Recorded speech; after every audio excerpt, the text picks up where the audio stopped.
with the D.I.D system and a sad puppy because the children went out to play and didn't take her. So you'll get to hear her in the background too. My apologies. Anyway, so I recently did a collaboration with the Alexandrite System, and if those videos aren't already up, you'll probably be seeing them because we had a fantastic time. It was just a lot of fun. But it really brought some things into focus for me.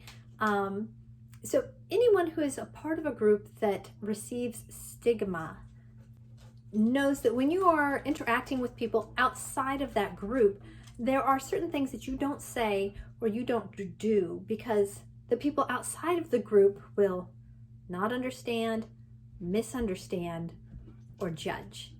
And so you just kind of hold this tension. And there's a whole lot more people out there who experience this more than me and understand. But I'm just going to share my experience with this as multiple because interacting with the Alexandrite System, it was like just letting my hair down and breathing easy and not being worried about what I say being taken the wrong way. You know, stuff like, ooh, I could just kill them. That's something that everybody says when they're mad. But not something that a multiple can say because people pause.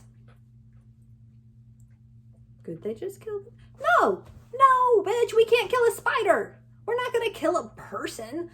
That's just something you say. Jennifer Adriana says all kinds of shit in the background. She's all like, oh, I'm gonna shiv them.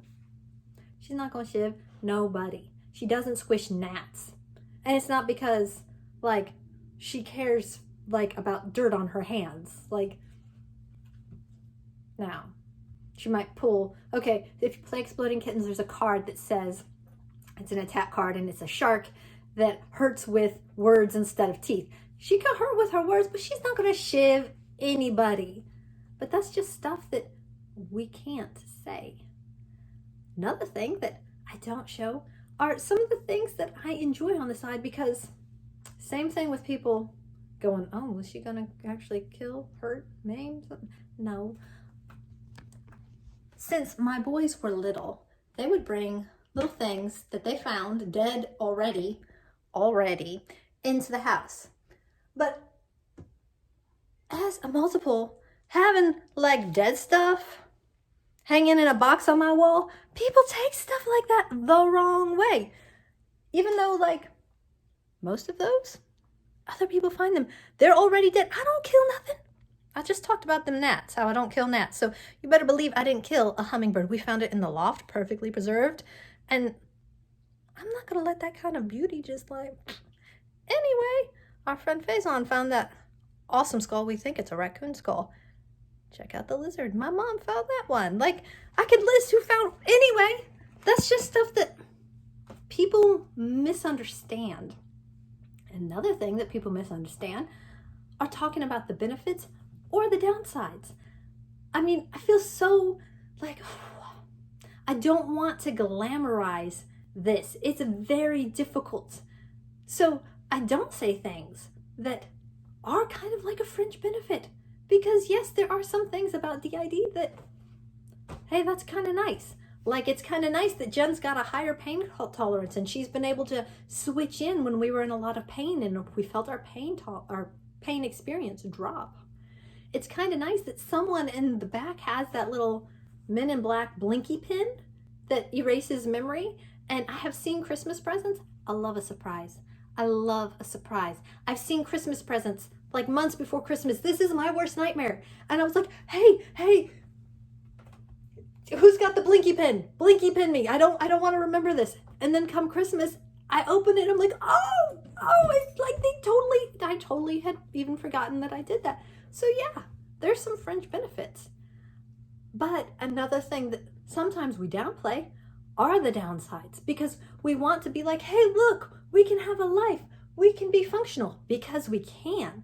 But that doesn't mean that we don't experience excruciating flashbacks, crying for hours, not even being able to articulate why.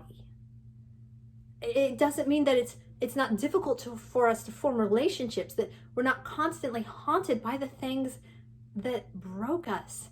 And that relearning and just to have a baseline that everyone else experiences costs thousands of dollars in therapy and so much hours of work and all true.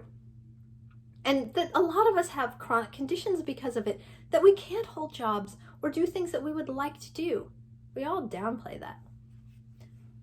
And finally, one of the things that I try not to do around people who aren't multiple, and even around some people who are multiple because they can be sensitive, is make jokes about it. Like, I gotta make sure people are okay with me going, oh, now that's crazy. That is crazy. I love making jokes. This is how I feed myself and keep going. And I had a friend I texted and made a joke about the disorder. And they were like, wait, we can make jokes about this? I was like, well, 3 out of the 4 voices in my head say we can. What? Nothing? Okay. So anyway, I just thought, because I was tired of holding all this in, and it was so nice getting to not hold it in, that I would just drop all of it. So I'm just sharing with you guys these things that I've been carrying. I'm going to just drop them. Now, I say that, but when I go out around people who know I'm multiple, I'm going to pick them suckers back up again. I'm not going to say stuff like, oh, I could kill them.